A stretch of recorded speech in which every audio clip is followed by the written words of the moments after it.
What's up, guys? Tano Brock here with another video, and today I am so excited to talk about one of my favorite companies in the audio world, and that is Kali Audio. As you can see here, I got two pairs of Kali Audio speakers in my studio. I'll get out of the way a little bit here. I got the IN8s on the outside and the LP6s on the inside, and I wanted to make this video to talk about Kali Audio and also dive into the details of these two pairs of monitors and talk about why I like them, why I use them, why you should use them, and how they stack up to other monitors by other companies in similar price ranges. So before I get into all of that, let's roll some B-roll on these to take a look at them.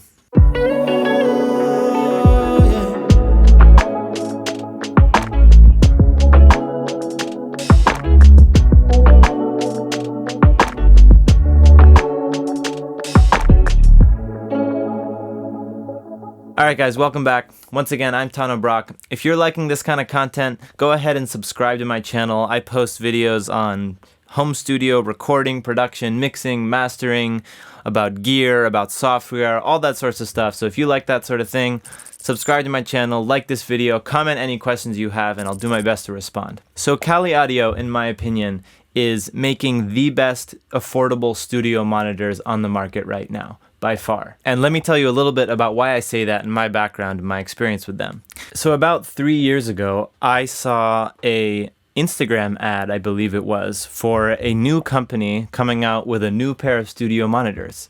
And at the time, I was using a pair of JBL 305s. And I liked them, but I was searching for an upgrade for sure. I had been looking around at other studio monitors and sort of unsure how much I should spend, where I should look. And then, probably because I was looking around for that type of thing, I got this ad on my Instagram feed, and I read a little bit about the company. This was their debut product. They were just starting, and I read that they were former JBL employees and that they had left JBL to start a new company and create a new pair of amazing sounding monitors. So everything just sort of seemed to line up for me. I was currently using JBL monitors, looking for an upgrade, and although the Kali Audio LP6, which was their first product, wasn't an upgrade in price from the JBLs, it was actually, I think, the same price, $150 a piece, $300 for a pair. Everything I read about them and how they were supposed to sound made me feel like it was the right choice. So I just went for it. Sight unseen. I'd obviously never heard them before, but I wanted a new pair of monitors. These sounded great, and I went for it. So the LP6s arrived. I opened them up, put them on my stands in my little bedroom studio, and I was just absolutely blown away. It was such a stark difference from what I was used to from the JBLs, and I was immediately so happy with my decision to buy these. They were, again, not any more expensive than the ones I was just using, but such a huge improvement in sound. There was more detail, more clarity, better stereo image, tighter bass, a flatter frequency response.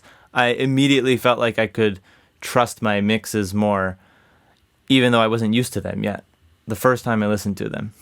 Sure enough, after using them for a few months, I immediately noticed my mixes and my production sounding much, much better. And I've continued to use Kali Audio monitors over the years as my career has progressed, and my mixes have gotten so much better. And I keep getting better every day, and that's a huge part because I have monitors that I can really, really trust. So without further ado, let's talk about these monitors in a little more detail. I'm going to start by talking about the LP6s, which is the first monitor that I bought, and it's their entry-level monitor, the cheapest monitor they make at $150 a piece, $300 for the pair. So I'm going to grab one off the shelf here and talk about it. Alright, so here is one of the Kali Audio LP6s. Again, this is their entry-level monitor. It's $150 per monitor, $300 for the pair, and it's a 6.5-inch monitor, meaning the woofer, the bigger speaker here, is 6.5 inches, and then it has a 1-inch soft dome tweeter. In terms of basic construction, the shell is made of MDF, and then it has a plastic front panel. But the construction is really solid, and personally, I really like the way it looks. You see it has this little blue LED right here. It's not plugged in right now, but not too bright, not too dim. Perfect little elegant blue LED. I really like that. And then this interesting looking shape right here, which is the bass port, and I'll talk about that in a little bit. Other basic specs, the power to each driver, to the low frequency driver and the high frequency driver, is 40 watts, making it 80 watts total. The crossover frequency is 1.5 kilohertz, meaning that's the frequency at which sound crosses over from the woofer to the tweeter. The overall frequency response of the speaker is 39 hertz to 25 kilohertz, and the maximum SPL level of the speaker is 112 dB. So I briefly mentioned this uniquely shaped hole here, and that's a front-facing bass port. And what's really great about this is it essentially makes the speaker a lot more versatile. And that's because in a lot of home studios and a lot of small spaces, speakers end up having to be pretty close to a wall. And when you have a lot of bass coming out of the back of a speaker and the speaker is close to the wall, that causes a lot of bass buildup and essentially creates a more inaccurate sound in your room. So having a front-facing bass port allows these speakers to be more accurate in smaller spaces where they do have to be close to a wall, because the bass energy is being pumped forward as opposed to backward. Another really cool feature of the physical construction of this speaker is the waveguide for the tweeter, which is this oval shape that surrounds the tweeter. And basically what that does is it helps the directivity of the sound. It helps the directivity be smooth and consistent throughout the whole frequency range. And as Kali Audio says, it helps create a 3D image of the sound that you're hearing. Basically, it really helps with the stereo imaging. So when you're listening to a mix and really focusing on the imaging and the stereo width of a mix, this waveguide really helps give you immense detail of the stereo image. All right, so let's flip this guy around and I'll show you the back. So here on the back, we got our standard port for the power cable, on-off switch, nice toggle switch, and there's 3 options for audio input. We have TRS, RCA, and XLR. I've personally never used the RCA because none of my equipment has RCA out, but I use both the TRS and the XLR. Both work flawlessly, of course. Then you got your volume knob, minus infinity. There's a little notch right at 0, so it snaps into place, which is super handy to match the volume of your 2 speakers, and then all the way up to +6. Now, the really amazing thing about Kali Audio speakers, they have this on all of their speakers, is these little dip switches. Now, what those are doing is they allow you to shape the sound of the speaker to fit different applications. So here there's a setting for the speaker on stands, but over 0.5 meter from the wall, on stands but less than 0.5 meter from the wall, on stands right up against the wall, on a meter bridge, and then etc., etc., etc., on a desk, different distances from the wall. And then of course you have your low frequency trim and your high frequency trim, so you can add a low shelf plus 2 dB or minus 2 dB, or a high shelf plus 2 dB or minus 2 dB. All of those things are incredibly useful, again, when dealing with small spaces and home studios, because, like I said when I was talking about the front bass port, a lot of people buying monitors in this price range are in small spaces, in not perfectly treated rooms, and often monitors end up being really close to a wall. So these dip switch settings really help with that. Now, you probably noticed that I had my speakers, and still do, upside down on my desk, meaning the tweeters are on the bottom and the woofers are on the top, which is abnormal, I will admit. But let me show you something. When you order Kali Audio speakers, you'll see one of these sheets of paper inside each box, and it's the Studio Monitor Quick Start Guide. It shows you how far apart the speakers should be, how far from the listener they should be, how high your ear should be in relation to the tweeter, and a little orientation guide comparing the LP series and the IN series. So as you can see, it says that the LP monitors can be right side up or upside down, but not on their side. And the IN monitors can be upside down, right side up, or on their side. And the reason that LP monitors can't be on their side is because of the tweeter waveguide that I talked about. That waveguide is designed to be a horizontal oval, as it is when the speakers are either right side up or upside down. And that's because it's meant to spread the frequencies. Again, it controls the directivity of it. So you don't really want to mess with that because your stereo image will be compromised. So the reason I have the monitors upside down in my setup is because the monitors are pretty tall and my desk is also pretty tall. And in addition to that, I have some decoupling mechanisms underneath the speakers which raise them even higher. So putting the monitors upside down gets the tweeters right at my ear level. And I've done some tests, both quantitative measurements as well as listening qualitative tests, and I haven't noticed much of a difference in the low end comparing the monitor upside down and right side up. So having the tweeters at ear level is a priority. So with my desk and my setup, having the monitors upside down has worked really well. So that's the LP6. This monitor, again, was the first monitor I got from Kali and is still a favorite. I still have it here on my desk because I trust it. It's an incredible sounding speaker. If you're in the market for new studio monitors for your home studio, I highly recommend checking these out. Again, they're only $149 per monitor, $300 for the pair. These outperform speakers 3 times their price, in my opinion. So make sure to go check these out. Now we're going to move on to the IN series and talk about the Kali Audio IN8s, which is a whole new beast. Alright, so here we have the incredible Kali Audio IN8 monitor. And as you can see, this is a big monitor. This guy, when I received this, it was bigger than I expected.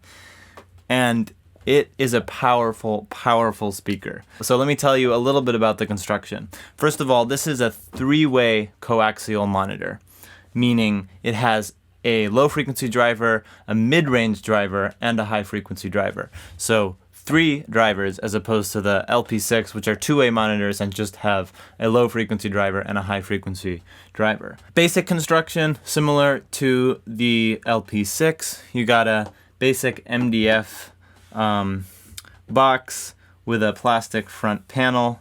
And again, you have this same bass port technology as in the LP6s, the front-facing bass port, which I really love. So this speaker has a 8-inch woofer, a 4-inch mid-range driver, and a 1-inch tweeter. So what's really cool about this coaxial technology is that, as you can see, the tweeter actually is located inside the mid-range driver. So the center point of the sound source of both the mid-range driver and the high-frequency driver is the same point. It's coming from the same location, which is really cool because it makes the orientation of these speakers really flexible. As you saw on this sheet, these speakers could be upside down, right side up, or on their side. And I've used them on their sides a lot, and I really like that. It gets you a really nice wide stereo image with the tweeters on the outside. Right now I have them upside down because I also have the LP6s in my setup, and I can toggle between the two to sort of compare and use them for sort of different referencing purposes. So some other basic specs on these. The overall power is 140 watts, and that's broken into 60 watts to the woofer, and 40 watts to the mid-range driver, and another 40 watts to the tweeter, making 140 total. The frequency response is 37 Hz to 25 kHz, so extending 2 Hz lower than the LP6s. The crossover frequency between the woofer and the mid-range driver is 330 Hz, and the crossover frequency between the mid-range driver and the tweeter is 3000 Hz. And the max SPL level on these is 114 dB, so just 2 dB higher than the LP6s. So my experience with these monitors has been nothing short of incredible. Again, I absolutely loved the LP6s, and I still do. But when Kali Audio sent me these just a couple months ago, I was absolutely blown away once again. The clarity that you get in the mid-range with these monitors, because they're a 3-way monitor, is absolutely incredible. And I don't think I've mentioned this yet, but the price on these is $400 per monitor, so $800 for the pair. This is quite a big step up from the very affordable LP6s for $300 for the pair, but for a 3-way 8-inch speaker, $800 for a pair is absolutely incredible. I don't believe there are any other 3-way monitors in that price range. And these outperform, just like I said about the LP6s, these outperform monitors 3 times the price range. I I worked in a studio for a while that had a pair of Focal 3-way monitors, and I loved them. I at the time I owned the LP6s in my home, and I was working at this studio that had the Focals, and I really loved the sound, and I really appreciated a 3-way speaker because you get that mid-range clarity. So I was really excited to try the Kali Audio 3-way speakers with the IN8s, and I can happily say that, I don't have the Focals to reference back and forth, but I feel like my sonic memory is pretty good, and I can happily say that these definitely stand up to the Focals. So now you may be asking, why spend the extra $500 to get the IN8s as opposed to the LP6s? As I mentioned, the LP6s are great if you're looking for an incredible studio monitor at a very low price range. But if you're looking to spend a little bit more, and you want to get something that gives you even more clarity and more detail, this is the speaker for you. 3-way monitors provide that clarity in the mid-range, as I mentioned before, because you have a dedicated mid-range driver, but they also provide much more detailed imaging.